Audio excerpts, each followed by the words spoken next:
Amém? Vamos ler um pedaço do capítulo 13 de Josué e depois o 14 e eu explico o porquê de pular esses versículos. Verso 1 de Josué 13. Sendo Josué já velho de idade bastante avançada, o Senhor lhe disse: você já está velho e ainda há muita terra para ser conquistada. Esta é a terra que resta, todas as regiões dos filisteus, dos jesuritas, desde o rio Sió, próximo do Egito, até o território de Ecrom, ao norte. Todo esse território considerado cananeu abrange a região dos Aveus, isto é, dos 5 chefes filisteus, governantes de Gaza, de Asdod, de Ascalon, de Gate e de Ecrom. Resta ainda desde o sul toda a terra dos cananeus, desde Ara, dos Sidônios até Arfa, que é a região dos amorreus e dos gibleus, e todo o Líbano para o leste, desde Baal-Gade até o pé do Monte Hermon, até Lebo-Amate. Todos os habitantes da montanha, desde o Líbano até Misrefote-Maim, isto é, todos os sidônios, eu mesmo os expulsarei da presença dos israelitas. Você, porém, distribuirá essa terra a Israel por herança, como lhe ordenei, repartindo-a agora entre as 9 tribos e a metade da tribo de Manassés. Vem agora o capítulo 14. Foram estas as terras que os israelitas receberam por herança em Canaã, e que o sacerdote Eleazar, Josué filho de Nun e os chefes dos clãs das tribos dos israelitas repartiram entre eles. A divisão da herança foi decidida por sorteio entre as 9 tribos e meia, como o Senhor tinha ordenado por meio de Moisés, pois Moisés já tinha dado herança às 2 tribos e meia a leste do Jordão, mas os levitas não deram herança entre os demais. Os filhos de José formaram as 2 tribos de Manassés e Efraim. Os levitas não receberam porção alguma da terra, receberam apenas cidades onde viver, com pastagens para os seus rebanhos. Os israelitas dividiram a terra conforme o Senhor tinha ordenado a Moisés. Os homens de Judá vieram a Josué em Gilgal, e Caleb, filho do Quenezeu, Jefoné, lhe disse: você sabe o que o Senhor disse a Moisés, homem de Deus, em Cades Barneia, sobre mim e sobre você. Eu tinha 40 anos quando Moisés, servo do Senhor, enviou-me de Cades Barneia para espionar a terra. Eu lhe dei um relatório digno de confiança, mas os meus irmãos israelitas que foram comigo fizeram o povo desanimar-se de medo. Eu, porém, fui inteiramente fiel ao Senhor, o meu Deus. Por isso, naquele dia, Moisés me jurou: certamente a terra em que você pisou será uma herança perpétua para você e para os seus descendentes, porque você foi inteiramente fiel ao Senhor, o meu Deus. Pois bem, o Senhor manteve-me vivo como prometeu, e foi há 45 anos que ele disse isso a Moisés, quando Israel caminhava pelo deserto. Por isso aqui estou hoje com 85 anos de idade. Ainda estou tão forte como no dia em que Moisés me enviou. Tenho agora tanto vigor para ir à guerra como tinha naquela época. Dê-me, pois, a região montanhosa que naquela ocasião o Senhor me prometeu. Na época você ficou sabendo que os Enaquins lá viviam com as suas cidades grandes e fortificadas. Mas se o Senhor estiver comigo, eu os expulsarei de lá, como ele prometeu. Então Josué abençoou Caleb, filho de Jefoné, e lhe deu Hebrom por herança. Por isso até hoje Hebrom pertence aos descendentes de Caleb, filho do Quenezeu Jefoné, pois ele foi inteiramente fiel ao Senhor, o Deus de Israel. Hebrom era chamada Kiriat Arba, em homenagem a Arba, o maior dos Enaquins. E a terra teve descanso de guerra. Amém? Se assente, fique à vontade. Bom, domingo passado nós paramos no capítulo 10, como todos afirmaram, e louvado seja Deus que você lembrou. E por que nós estamos pulando 10 para o 13 e logo depois para o 14? Porque o capítulo 11 é a sequência do 11 até o 14. Josué está conquistando as terras. Então os comentários bíblicos, eles praticamente resumem essa parte da história, dizendo mais ou menos assim: Josué conquistou vários e vários reis. Então eu tentei fazer pregação em cima, mas é muito resumido, então eu preferi pular. Mas o tema da mensagem é a divisão da terra. Nos capítulos anteriores que nós estudamos, Josué ele conquista a terra de Canaã, ele atravessa o rio, conquista várias cidades, Jericó, Ai, ele conquista várias cidades no caminho. Agora os capítulos 13, do capítulo 13 ao 21, mostra o detalhe da distribuição da terra entre essas tribos. Aqui do capítulo 13 até o verso 21, mostra que a hora de cada tribo de tomar posse da herança que havia sido prometida por Deus tinha chegado. A palavra herança, ela aparece mais de 50 vezes nesses capítulos que vão, capítulos seguintes, do 13 até o 21, a palavra herança aparece 50 vezes. Então a gente percebe que Israel começa a herdar a terra, Israel começa a tomar posse da terra, a terra começa a ser deles verdadeiramente. Então a gente percebe que essa terra, ela foi herdada, ela não foi conquistada como um despojo de guerra, ela não foi comprada. Deus deu essa terra. Levítico 25, 23 diz: a terra não poderá ser vendida definitivamente, porque ela é minha e vocês são apenas estrangeiros e imigrantes. Então Deus era dono da terra aonde eles iam morar. O aluguel que eles deveriam pagar, Deus requeria deles como aluguel dessa terra prometida que eles estavam tomando posse. Deus requeria apenas que Israel obedecesse a sua lei. Enquanto o povo de Israel honrasse a Deus, adorando a Deus e obedecendo a Deus, Deus abençoaria. Esse seria o aluguel dessa terra prometida. Então a obediência e a adoração ia fazer com que essa terra se tornasse produtiva e mantivesse os inimigos longe da terra que eles haviam conquistado. Então o direito à terra deles era um ato de graça de Deus. Eles não mereciam, mas eles receberam a terra. Então, quando a gente traz isso para a nossa vida, nós podemos ver que o usufruto da terra deles dependia da sujeição e obediência a Deus. Então, a gente percebe que nós temos promessa. Todos aqui têm promessa, isso é fato. E quando é fato, não tem argumento. Todos nós temos promessa.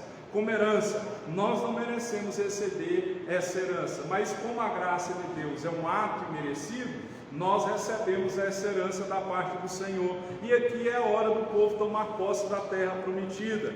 E apesar de todas as vitórias de Josué, ainda havia vários territórios que não haviam ainda sido conquistados, porque no último versículo do capítulo 11, o autor de Josué 11, 23, ele declara: Josué tomou toda essa terra. Mas no capítulo 13, o Senhor, o verso 1 começa dizendo assim: ainda há muitíssima terra ficou para possuir.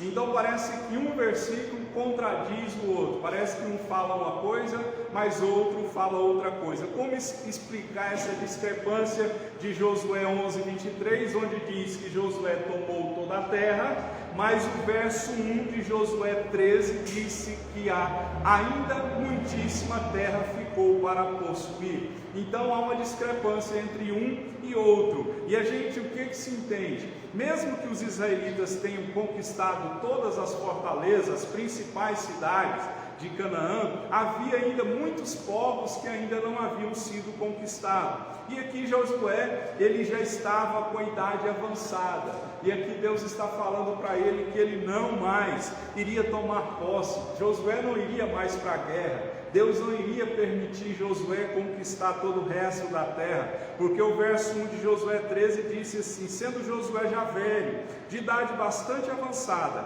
o Senhor lhe disse: você já está velho, e ainda há muita terra para ser conquistada. Então Josué estava velho, mas tinha muita coisa para fazer. Mas Deus, apesar da idade de Josué, Deus continuava no trono, Deus continuava cheio de poder, cheio de vigor. E mesmo que Josué não estivesse com o povo, Deus estaria com o povo. Tem uma frase que eu aprendi pregando na palavra, a frase diz assim: Deus sepulta os seus obreiros, mas a obra continua.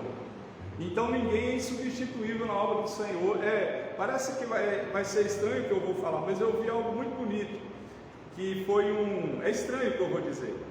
Um pastor, eu vi esse vídeo ontem, um pastor já de idade, pregando, e ele assim, tinha descido assim, e estava com o microfone na mão, e ele falando, seja forte, seja corajoso. Eu lembrei de Josué, seja forte, seja corajoso, Deus está dizendo para você como ele foi com Moisés, com Josué, ele é com você, aleluia, glória a Deus, aleluia, glória a Deus.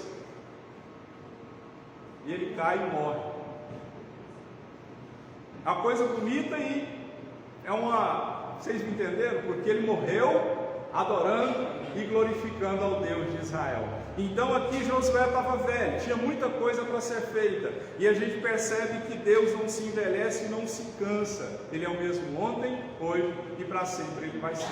Nós envelhecemos, nós nos cansamos, nós nos afadigamos, mas o Deus que nós servimos, ele está sentado no trono, ele não se cansa. Então a gente vê que por causa da velhice de Josué, Deus instrui Josué a realizar a divisão da terra. A divisão da terra, o texto diz aqui que ela foi, o sistema de distribuição da terra foi lançar sorte. Lançou a sorte e aquele que saísse tomava posse da terra. Lembra daquelas tribos que ficaram antes do Jordão? Vocês estão prestando atenção nas mensagens? Lembra que ficou 2,5 tribos?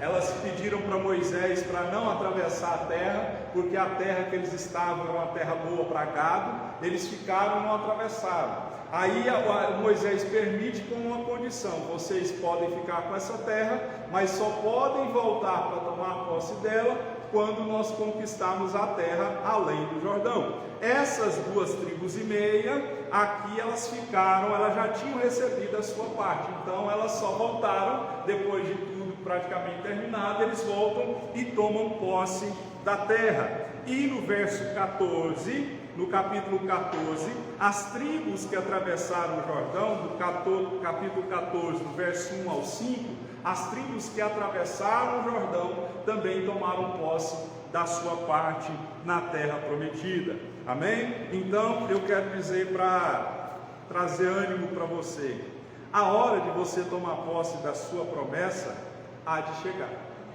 Amém? É necessário que você tenha esforço. Você viu que nós lemos aqui de Josué até o capítulo, do verso 1 até o capítulo 14. Josué guerreando, Josué lutando, Josué tendo vitória, Josué tendo derrota, Josué se humilhando. Então, o que entende-se com isso? A vida não é fácil, não é? Para conquistar as coisas na vida não é fácil. Eu costumo dizer que rapadura é doce, mas não é mole não. A vida é desse jeito. A vida é boa de se viver, mas conquistar as coisas na vida demanda tempo. Tempo, esforço, e demanda também você estar preparado para aquilo que o Senhor tem para você. E é sobre isso que nós vamos enfatizar hoje. Os outros que eu falei aqui é só para não perder o fio da meada dos outros capítulos. Então nós pulamos do 10 para o 14, porque do 10 até o 14 Josué tem algumas vitórias, mais algumas vitórias, derrota mais outros reis, e Deus dá ordem para Josué dividir a terra. Amém? E aqui, quem vai receber a terra tem que se destacar a postura de Caleb. Então aqui nós vamos ver que Caleb recebe a sua parte na herança, que é Josué 14, do 6 ao 15. Josué, nós sabemos que ele fez parte daquela delegação de espias que foi enviada por Moisés para espionar a terra. E eles ficam lá espionando a terra por 40 dias. E depois que eles espionam a terra por 40 dias, que é essa terra que nós estamos estudando, que é a terra de Canaã, eles voltam. Isso foi em Números 14. Eles voltam e dão um relatório para Moisés sobre a terra. Mas a gente percebe que somente Josué e Caleb deu um relatório positivo, apesar do relatório negativo das outras pessoas. Então a atitude de Caleb agrada a Deus, que fez a seguinte promessa a respeito de Caleb: por causa da sua obediência, por causa do seu relatório positivo, por causa de Caleb não entrar na murmuração, na reclamação do povo, ele recebe uma promessa. Nós vamos falar aqui que nós não podemos ser levados pela maioria. Entenda uma coisa: a maioria, normalmente, quando se fala das coisas de Deus, a maioria, às vezes, ela é uma maioria burra. É uma maioria que está indo fora contra a vontade de Deus. Tem os casos que são exceção. Mas a atitude de Caleb fez ele ter a seguinte promessa: porém, o meu servo Caleb, porque nele houve outro espírito e perseverou em seguir-me, eu o levarei à terra em que entrou, e a sua descendência possuirá herança. Então Deus fez essa promessa para ele, se agradou dele. E é interessante notar que Deus afirma assim: porém o meu servo Caleb, porquanto nele houve outro espírito. Não tinha o espírito de murmuração, não tinha o espírito de desobediência, tinha um espírito diferente em Caleb. E depois de 45 anos, tinha chegado a hora de Caleb pedir a Josué a sua herança. Quantos anos? 45 anos se passaram. Aí você olha e fala assim: 45 anos, será que eu vou aguentar 45 anos de espera?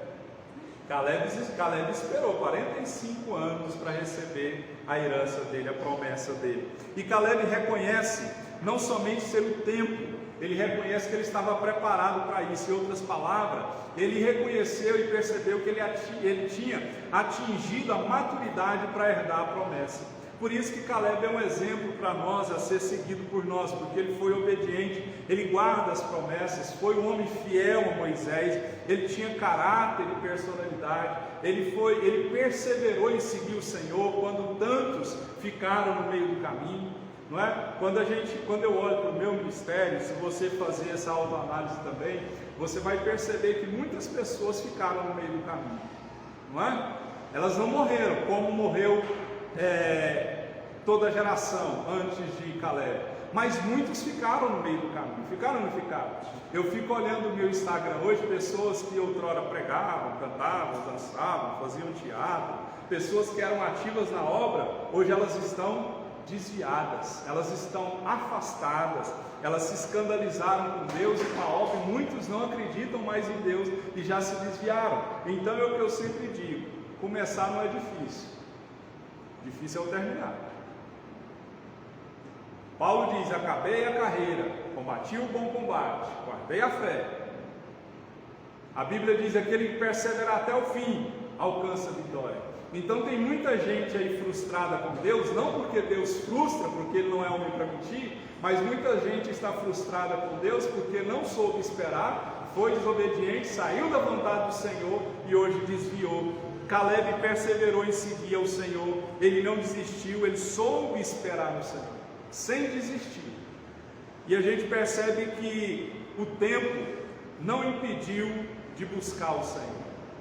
O tempo não impediu de buscar o Senhor. 45 anos ele foi perseverante ao Senhor, ele foi fiel à sua liderança. E quando se olha o nome Caleb, significa coração ou homem de faro. Então o nome Caleb significa coração ou homem de faro. E nós vamos ver o que Caleb tinha que fez ele tomar posse da terra prometida. Caleb acreditava na palavra de Deus apesar do tempo que se passou. Nós sabemos que o Deus que nós servimos, Ele cumpre promessas. Você crê nisso? Eu creio que Deus cumpre promessas. Amém? Porque não havia se importado, não importava se havia se passado 45 anos. O tempo que Caleb esperou não importava, porque a gente percebe que não significava que Deus havia se esquecido da sua palavra ou voltado atrás. Apesar do tempo, Caleb entendeu que Deus não tinha esquecido dele, que Deus não tinha voltado atrás da promessa, porque ele cria na promessa. Números 23:19 diz assim: Deus não é homem para que minta, nem filho do homem para que se arrependa. Acaso ele fala e deixa de agir? Acaso promete e deixa de cumprir? Então a gente percebe que no coração de Caleb não tinha espaço para incredulidade. Durante 45 anos esse homem confiou no Senhor. E agora aqui, quando ele pede herança, a Bíblia diz que ele já estava com 85 anos de idade. Eu já estou com 44 anos. E às vezes tem hora que eu olho para o meu corpo e falo assim: acho que não vai durar muito não. Já está derrubadinho.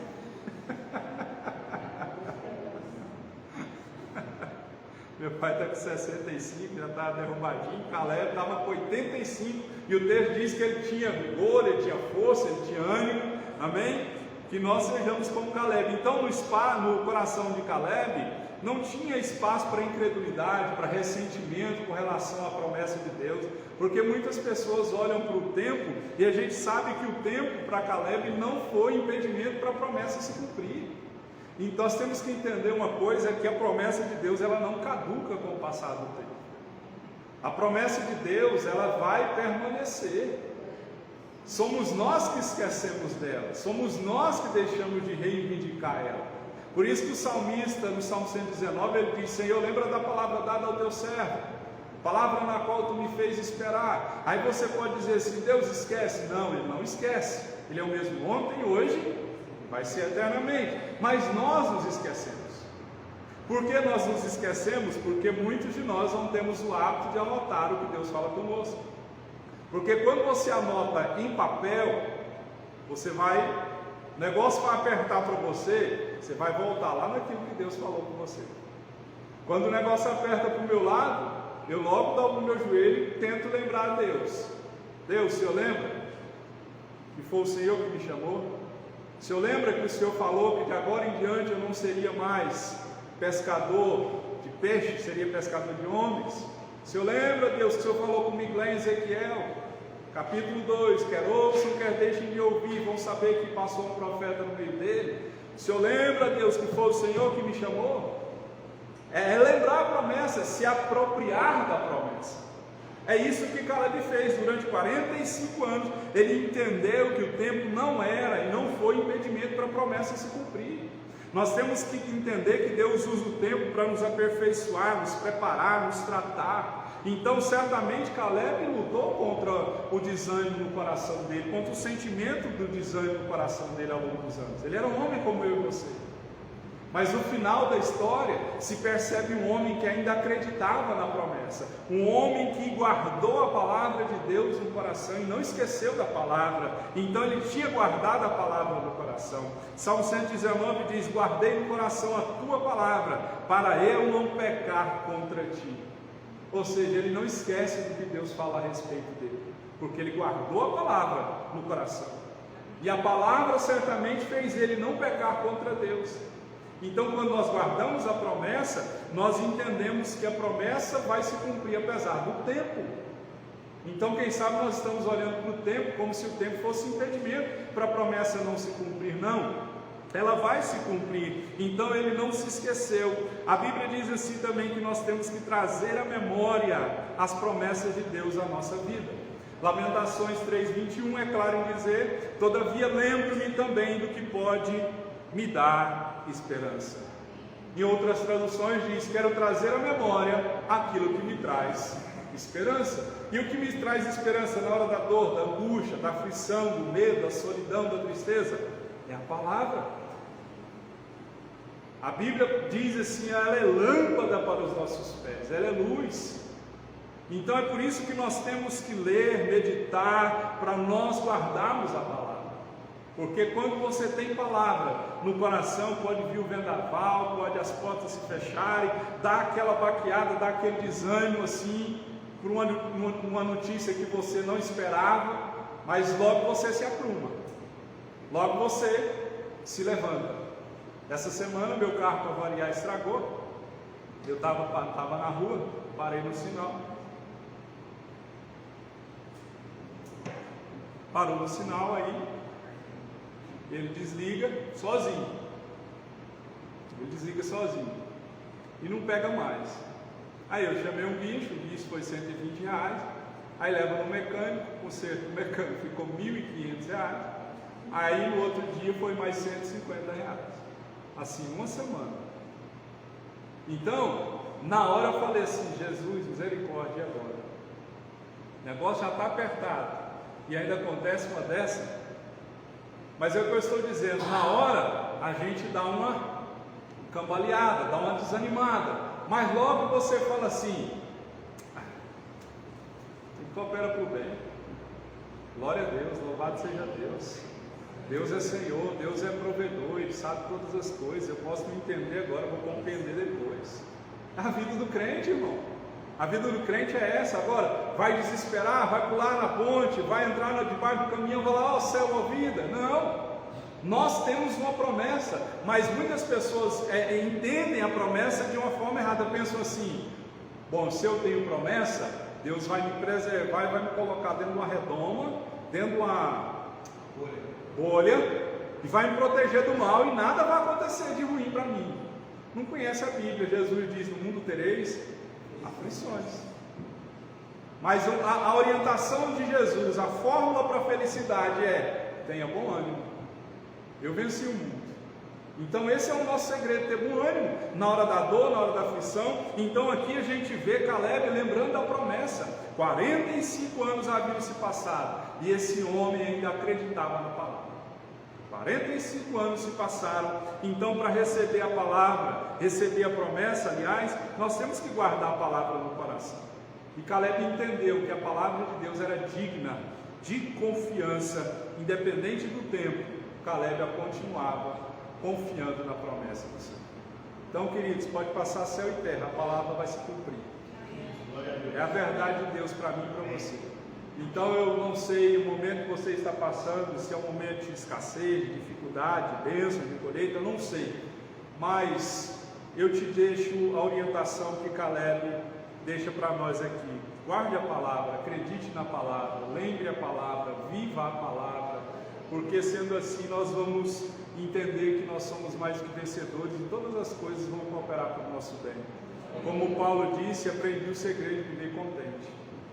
Aprenda o segredo de viver contente em toda e qualquer situação, tendo ou não tendo. Outra coisa que nós podemos analisar da vida de Caleb, que recebe a sua parte na herança: ele foi um homem que não foi levado pela maioria. O verso 7 e o verso 8 diz assim: eu tinha 40 anos quando Moisés, servo do Senhor, enviou-me de Cades Barneia para espionar na terra. Eu lhe dei um relatório digno de confiança, mas os meus irmãos israelitas que foram comigo fizeram um pouco desanimar-se de medo. Eu, porém, fui inteiramente fiel ao Senhor, o meu Deus. Então Caleb, ele não se deixava levar pela maioria, porque a gente percebe que ele tinha convicções fortes. Ele não precisava aceitar uma opinião só porque a maioria concordava. E nós estamos vivendo hoje dias do politicamente correto, onde as pessoas têm medo e vergonha de falar a sua opinião, porque a maioria não vai concordar. Caleb não era assim. Nós percebemos que Caleb falava e agia de acordo com as suas convicções. Onde as pessoas viam problema, ele via possibilidade. Onde os outros viam que era impossível, ele dizia: tudo é possível.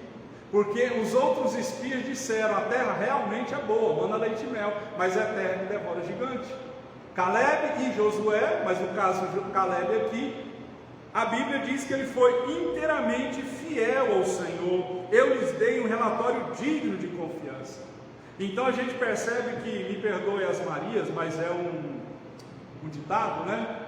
Maria vai com as outras. Caleb não era Maria vai com as outras. Ele tinha opinião, mesmo quando os outros... É interessante aqui, que mesmo quando os outros estavam querendo as terras já conquistadas, ele quis algo diferente. Para você perceber que Caleb era um camarada diferente, quantos anos Caleb tinha aqui? 85 anos. Os outros já estavam pedindo e querendo, esperando as terras fáceis, que já haviam sido conquistadas. Aí Caleb chega diante de Josué e diz o seguinte, o verso 14: dê-me, pois, a região montanhosa, que naquela ocasião o Senhor me prometeu.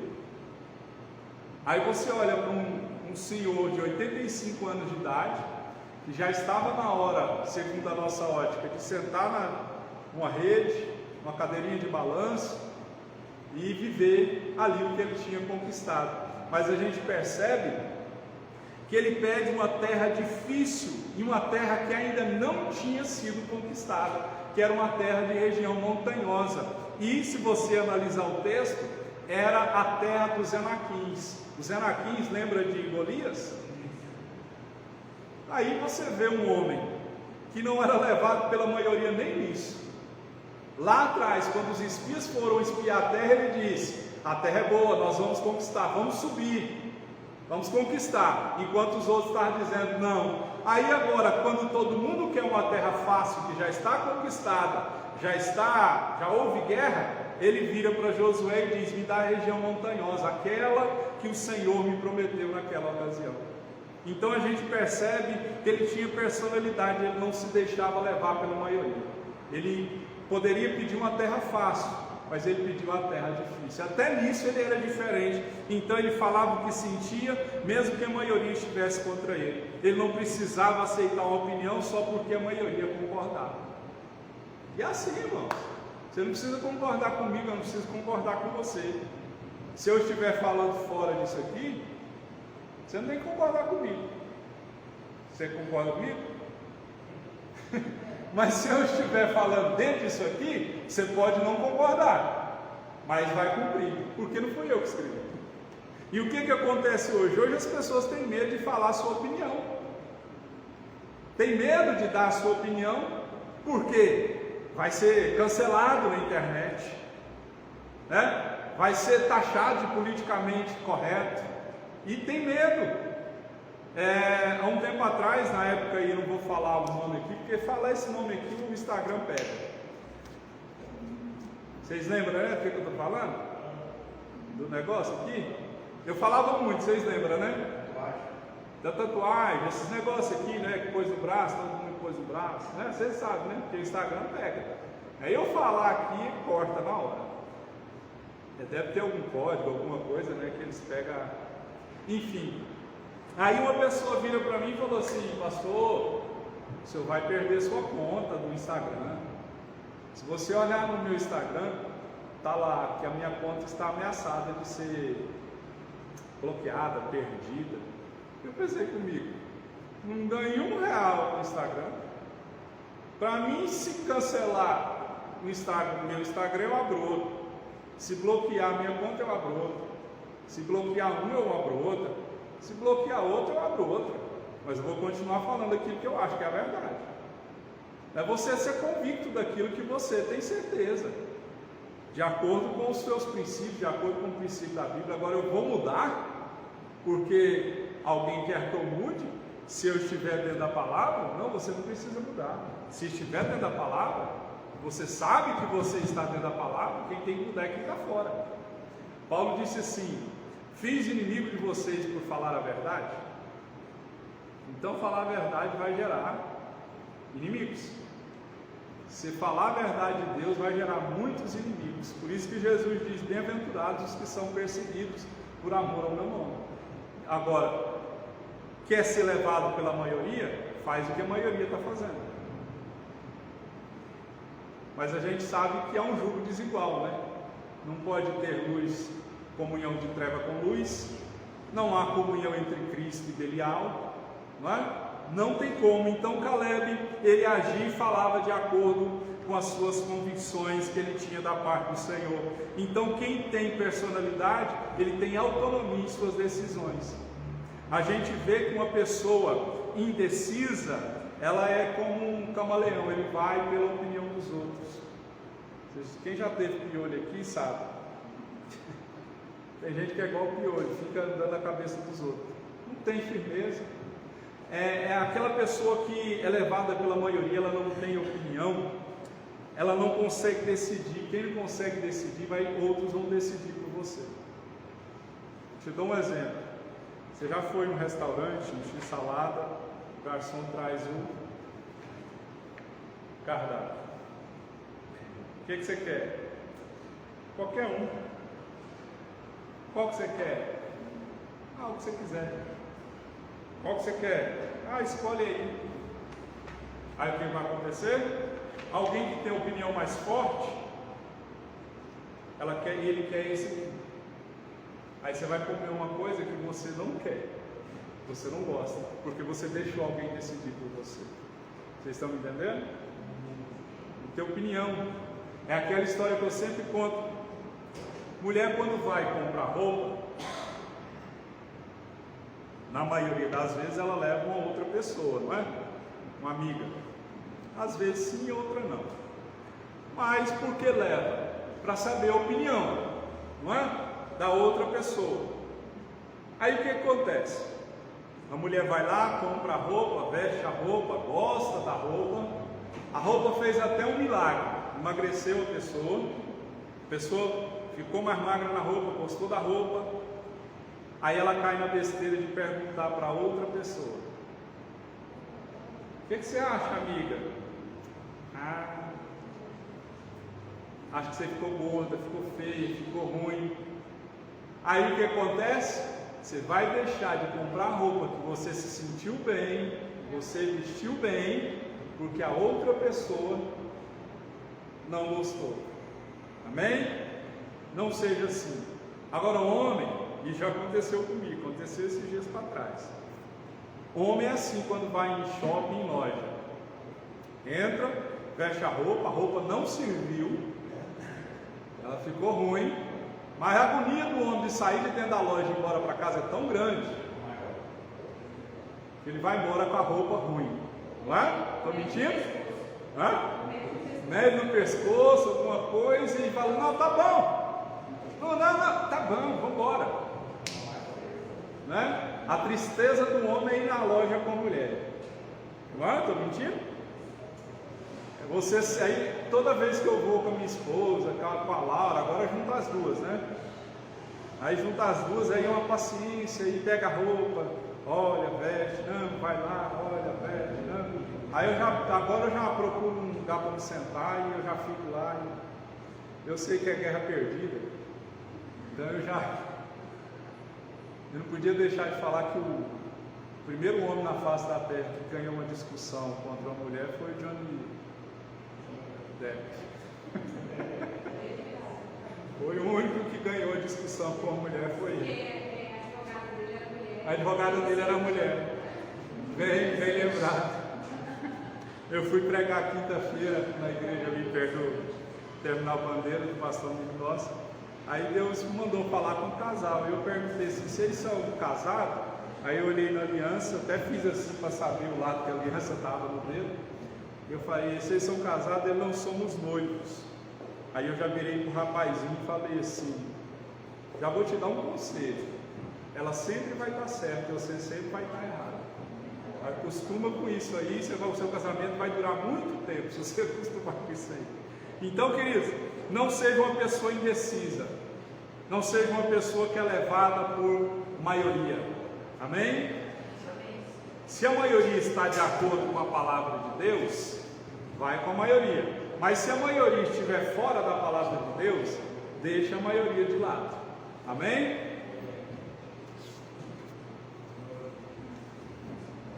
E Caleb, ele não se contentava com nada além da promessa ou aquém da promessa. Ele disse que Moisés tinha prometido para ele a terra que ele colocasse os pés. Então ele não se contentava com nada menos do que a promessa. E ele sabia que o bom é sempre inimigo do melhor. Guarde isso que eu vou te dizer e lembre do que eu vou te dizer. O bom é inimigo do melhor. Vou te dar um exemplo. Lembra de José? José na casa de Potifar. José novo, 17, 18, 19 anos. A Bíblia diz que José era bonito. A Bíblia diz também que a mulher de Potifar era mais bonita ainda. E a Bíblia conta a história que todos os dias a mulher de Potifar chamava José para se deitar com ela. Lembra disso? O que José fez? Se deitou com ela? Não. Josué correu. Ela agarra um pedaço da roupa de Josué. Josué vai preso. José, isso, José. É Josué não, José. Obrigado, Isador. É porque começa com J. José vai preso. E ali certamente ele foi preso como estuprador. Enfim, foi preso. O que eu entendo com isso? O bom é inimigo do melhor. Se José se deita e se entrega para a mulher de Potifar, ele ia trocar o bom pelo melhor. Ele ia perder a promessa de Deus lá na frente. Ele não seria colocado como segundo de Faraó e ele teria domínio de tudo, porque ele ia trocar o bom pelo melhor. Vocês lembram daquela música? Meu pai vai lembrar dessa música. O nome da banda é até feio de falar para um pastor numa igreja, num culto, mas é uma música muito conhecida. Lembra daquela música do Demônios da Garoa? Não posso ficar nem mais um minuto com você. Sinto muito amor, mas não pode ser. Meu pai gosta dessa. Tem os crentes que é meio lá, meio cá, ele já começa com o pezinho assim, já começa a dançar. Despertando o velho homem, a natureza adâmica, se continuar cantando, logo está com o pandeirinho na mão tocando. Não é? Mas a gente não pode trocar o bom pelo melhor.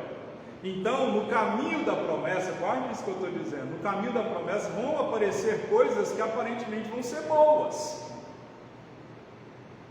Mas a Bíblia diz, todas as coisas me são lícitas, mas nem todas me convêm. Então a gente percebe que Caleb ele não se contentava com nada aquém da promessa. Se ele fosse aquele que se contentava e fosse levado pela maioria, como eu acabei de dizer, ele ia virar para Josué e falar: não, eu quero essa terra mais fácil aqui, onde tem fonte, onde já está conquistado, eu quero essa aqui. Não, mas ele olha para Caleb, para Josué e disse: eu quero a terra montanhosa que Deus tinha prometido para mim. Jabes, lembra de Jabes? Ele possuía uma índole semelhante à de Caleb, porque o nome Jabes significa dores. Mas só que ele não se contenta. Imagina uma mãe com o filho de Jabes, e significa dores. Só que ele não se contenta em aceitar o destino do nome, porque ele disse assim: tomara que me abençoes e preserves do mal, de modo que não me sobrevenha aflição. E a Bíblia diz que Jabes orou e Deus alargou as fronteiras de Jabes. Deus atendeu o pedido. O que eu entendo com isso, queridos? Se nós estamos satisfeitos com o que temos e não desejamos mais, ou melhor, se estamos satisfeitos com o que temos, nós não vamos desejar mais e não vamos mudar de atitude. Nós conformamos em permanecer em situações ruins, muitas vezes nós não fazemos nada para mudar. É o que eu sempre falo, é a zona de conforto, é um estado de insatisfação, mas porém de comodismo. Eu estou insatisfeito com a situação a qual eu vivo, mas porém eu não mudo ela. Vou te provar uma. Eu sempre falo disso. Qual que é o dia de começar a dieta? Domingo. Domingo não, está amarrado. Hoje tem janta, né? Segunda. Chega segunda, alguém começa a dieta? Não. Na outra segunda a dieta começa de novo. Então é um estado de insatisfação, mas porém de comodismo. Né? Nós estamos insatisfeitos com a situação, mas porém nós não mudamos. E nós temos que ter uma missão espiritual para ir além, para alcançar mais de Deus. E Caleb tinha essa consciência. Ele tinha consciência de que nunca era tarde demais para realizar um sonho. E aqui, se nós analisarmos as pessoas que estão aqui, a maioria de nós é mais nova do que Caleb, que estava com 85 anos de idade. E Caleb nos desafia a lutar com força, com a força que Deus nos deu para herdar a promessa. Um homem com 85 anos entra na presença de Deus e diz: eu quero a minha promessa. E nós muitas vezes nos contentamos, estamos satisfeitos com o que temos. Não, nós temos que ter uma ambição espiritual e pedir mais de Deus. A Bíblia diz que nós precisamos mais de Deus e menos de nós, que Ele cresça e nós diminuamos. Nós não podemos nos contentar. Para vencer essa corrida que a nossa foi proposta, como Paulo diz, nós temos que ter uma insatisfação espiritual. Paulo tinha isso. Ele disse assim: olha, não julgo havê-lo alcançado. Paulo era um homem que precisava e sabia que ele tinha que ficar correndo até alcançar a promessa. Então uma insatisfação santa é o primeiro elemento essencial para avançar na vida cristã. Deus quer mais, te dar mais, Deus quer te usar mais, Deus quer abrir mais portas, Deus quer fazer milagres, prodígios em você e através de você, mas isso só acontece quando nós tivermos essa insatisfação espiritual, de entrar na presença de Deus e dizer: Deus, eu não me contento, eu não me conformo que o Senhor só tenha isso para mim, em todas as áreas da minha vida, eu quero mais do Senhor. Vai demandar tempo para alcançar? Vai, mas eu tenho que entrar na presença de Deus e dizer: Deus, o Senhor diz que é o melhor da terra, o Senhor diz que o Senhor tem muito mais, o que o olho não viu, o ouvido não ouviu, Efésios 3:20 diz que Ele faz além daquilo que pedimos ou pensamos. Então, isso só vai acontecer quando nós estivermos, sairmos da acomodação espiritual e nos esforçarmos. Amém? E esse esforço é ler mais Bíblia, orar mais, jejuar mais, pregar mais a palavra, viver mais a palavra, sair desse comodismo que a gente muitas vezes entrou na vida espiritual, fica estagnado, não é? A gente estagna mesmo. Eu já me estagnei no meu ministério muitas e muitas vezes, e depois que você estagna, você para você sair e levantar de novo, irmão, é uma luta terrível, é uma luta terrível. Você já ficou sem eu que não posso porque eu sou pastor, mas você já ficou sem vir na igreja mais de 30 dias, 60 dias, 30 dias, uma semana, 2 semanas? Você fica, é fácil ficar em casa, mas depois para você voltar, não é difícil? Por isso que Abacuque disse: Senhor, aviva a tua obra com o passar dos anos. Com o passar dos anos, com o passar do dia, com o passar do tempo, a gente vai escurecendo, aí a gente vai alcançando alguma coisa na vida financeira, na vida profissional, alguns planos se realizam, né? Aí a gente pensa: é só isso, tá bom, vou sentar na minha cadeirinha de balanço, com uma rede na minha área, e vou esperar a morte chegar, tá bom. E Deus está dizendo: ide por todo mundo, prega o Evangelho, tem muita coisa para você fazer. Então a gente percebe que Caleb não se contentava com nada aquém da promessa. Então nós temos que entender que ele pede a região montanhosa. Então não fique satisfeito, Deus tem mais para você, Deus tem mais para essa igreja. Nós temos que estar insatisfeitos com a situação da igreja. Quando você entrar na presença de Deus e estar insatisfeito com a situação da igreja, você vai ver que a situação vai mudar. É você entrar na presença de Deus e dizer: Deus, muda a situação da igreja. Amém? Durante a semana você orar, jejuar, clamar em prol da igreja, em prol desse ministério. Amém? É você estar insatisfeito. A insatisfação de Caleb não é sinônimo de descontamento com as bênçãos de Deus, porque ele disse assim: pois bem, o Senhor manteve-me vivo como prometeu. Então ele está insatisfeito. Ele não queria a terra normal que todo mundo estava querendo, ele queria a terra que Deus tinha prometido para ele, mas ele não é sinônimo de que ele estava descontente com Deus. Ele disse: o Senhor me manteve vivo como prometeu. Ou seja, ele expressa a gratidão pela dádiva da vida. Se você analisar, todos os que saíram do Egito, inclusive Moisés, morreram no deserto, mas Deus permaneceu, fez com que Josué e Caleb tivessem sobrevivido. Era um motivo de gratidão. E quando você analisa isso, muitas vezes nós não prestamos atenção nas pequenas coisas que Deus nos dá. E quando nós não prestamos atenção nas pequenas coisas que Deus nos dá e ficamos só nos preocupados com as grandes, nós começamos a murmurar, nós começamos a nos queixar, não é? Eu sempre digo, a murmuração ela surge por causa de coisas que nós não temos. Você só murmura e só reclama por aquilo que você não tem, porque quando você tem, você agradece. Então quando a gente percebe que ele agradece pelo dom da vida, ele diz: pois bem, o Senhor me manteve vivo como prometeu.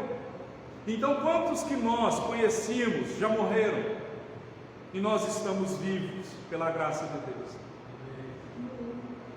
Não é? Quantos aí nesses 2 anos de pandemia, infelizmente, foram vidas ceifadas? E não só não posso falar o nome, mas por tantas outras situações que vidas foram levadas para o céu. E nós estamos de pé, vivos, pela graça de Deus. Então nós temos que dar graças a Deus pelo que nós temos. Amém? Porque estar insatisfeito não é o mesmo que murmuração. Paulo viveu contente. Ele disse assim: aprendi o segredo de viver contente em toda e qualquer situação. Aprenda esse segredo. Aprendi o segredo. E tem 2 palavras importantes aqui: aprendi e contente. E esse verbo aprender refere-se a aprender por experiência. Paulo era contente porque ele aprendeu com a experiência. Meu carro estragou, na hora eu me entristeci, angustiei, mas no mesmo dia eu deitei e dormi tranquilo, porque eu sei que o meu Deus vai prover, eu sei que Deus vai suprir, eu sei que Deus vai abrir porta onde não tem porta. Então a gente percebe que nós temos que estar contente em toda e qualquer situação. Tem gente que está contente só quando tem dinheiro no bolso. Não tem dinheiro no bolso, o negócio está apertado, as portas fechou. Eu sempre costumo dizer, um exemplo, hoje é muito difícil comer sem carne. Antigamente era mais fácil comer sem carne. Lá quando meu pai morava com meus pais, muitas vezes ele passou por dificuldade, não tinha dinheiro para comprar carne. Comer sem carne é ruim, não é? Pelo menos eu gosto de uma carne. Mas vamos só uma alusão, um entendimento. O dia que não tiver dinheiro para comer a pizza, o dia que não tiver dinheiro para comer o sanduíche, para ir num restaurante bom, o dia que não tiver a mistura que gosta de comer, o dia que não tem dinheiro para viajar, em tudo dá graça.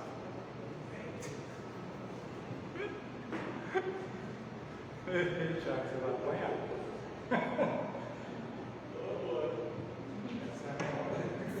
Dá graça a Deus, irmão. Uma vez teve uma época que a gente ia, eu costumo dizer lá em casa que era a época da vaca gorda, né? Lembra de José? Teve a vaca gorda e a máquina. A gente passou por um tempo que era a vaca gorda. Falava assim, vamos para Caldas? Vamos. Fazia a mala, punha gasolina no carro e estava nem aí para passar, ia embora. Aí a gente parou de ir para Caldas, né? As portas fechou, a vaca magra chegou. Aí a Laura uma vez era pequenininha, ela falou assim, pai, o senhor não gosta mais de ir para Caldas, não? Aí eu falei assim, gosto não, filho, lá é ruim de ir, não vou lá mais.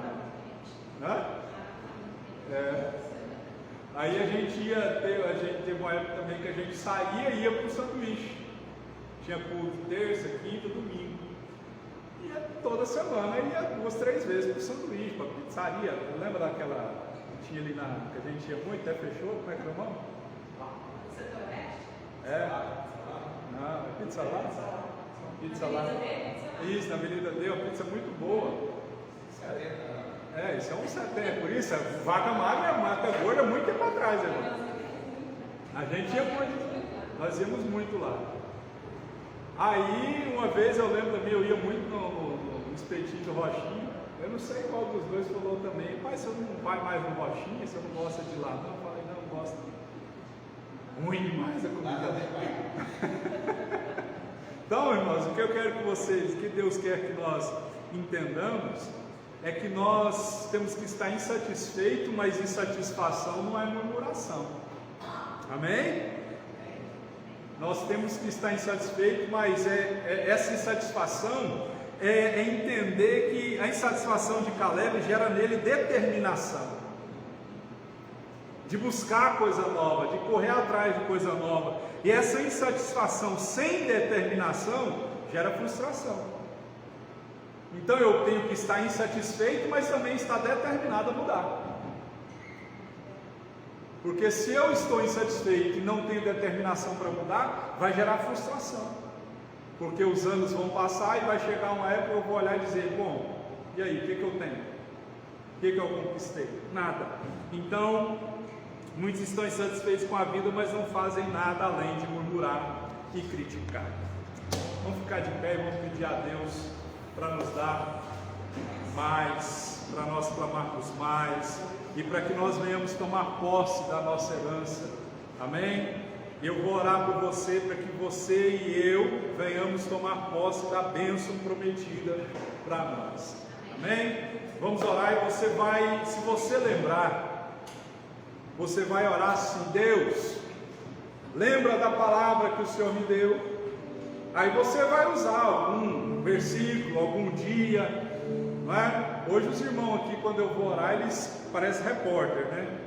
Eles vêm com o celular na mão assim e gravam a oração. Temos que até pôr, né? Para lembrar. Tem 2017? Misericórdia. A Lidiane tem promessa guardada de 2017. Deus me usou para falar com ela. Amém? Então é você que vai entrar na presença de Deus nesse momento. Você vai dizer: Deus, o Senhor lembra da sua palavra? O Senhor me manteve vivo até hoje como Caleb. E eu quero não só viver, eu quero viver a promessa. Vem cumprir a promessa. Chegou a hora de Caleb tomar posse da herança dele. E nós vamos dizer: Deus, que a hora da minha herança, da minha promessa se cumpra no nome de Jesus. Pai, eu oro em nome de Jesus o Senhor, crendo que há um tempo para tudo, mas sabemos, ó Deus, que a prova se acaba e a vitória vem. Chegou o momento, ó Deus, de Caleb, apesar dos seus 85 anos, tomar posse da sua promessa. E ó Deus, eu sei que tem um tempo e um modo, mas eu te peço que o Senhor fortaleça o teu povo, para que o seu povo tenha vida, saúde, graça e paz, para, ó Deus, conquistar a promessa, conquistar a herança prometida, porque nós vimos e percebemos que o Senhor não é homem para mentir. Quantos, ó Deus, pararam no meio do caminho, quantos não perseveraram em seguir ao Senhor, mas nós estamos vivos e de pé, clamando ao Senhor e te pedindo, como o salmista disse: lembra da sua palavra. Como, ó Deus, Lamentações diz: quero trazer à memória aquilo que me dá esperança. Lembra, Senhor, da promessa que o Senhor disse para a vida financeira. Lembra, Senhor, da promessa que o Senhor disse da vida profissional. Lembra, Senhor, que o Senhor disse da promessa da vida ministerial, da vida, Senhor, conjugal, sentimental. O que eu te peço em nome de Jesus é que o Senhor venha com a sua fidelidade e com o seu poder sobre a nossa vida, cumprir com as suas promessas. O Senhor não é homem para mentir. Nós não queremos nada além da sua promessa. Caleb não queria nada além da terra que o Senhor havia prometido a ele. E, ó Deus, enquanto a promessa não se cumpre, não deixe o nosso coração murmurar. Que nós venhamos ter uma insatisfação espiritual, mas não murmuração. Porque insatisfação sem determinação, ó Deus, ela vai gerar frustração. Por isso, o Senhor nos ajuda a sair dessa posição de ó Deus, comodismo, dessa posição onde nós já nos conformamos com o que temos e com o que somos, e que nós possamos ser como Jabes, como Paulo, que não se conformaram, não se contentaram, porque eles sabiam e entendiam que o Senhor tinha mais para eles. Eu quero mais do Senhor. Eu peço em nome de Jesus, mais do Senhor e menos de mim. Que o Senhor cresça e eu diminua. E eu profetizo sobre o seu povo a vitória outrora prometida. Que o Senhor esteja, Senhor, abrindo as portas do céu, para trazer, ó Deus, riquezas que o seu povo está oculta, para que o seu povo possa cada vez mais testemunhar do poder que o Senhor tem de mudar a situação que parece ser difícil e impossível. Eu repreendo em nome de Jesus tudo aquilo que se levanta contra a nossa herança, contra a nossa promessa, pois nós sabemos que o Senhor é fiel para cumprir aquilo que o Senhor nos prometeu.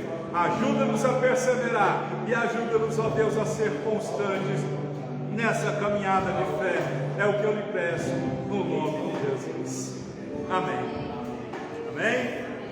Então não pare, não murmure, confie, esteja insatisfeito, mais de Deus e menos de você.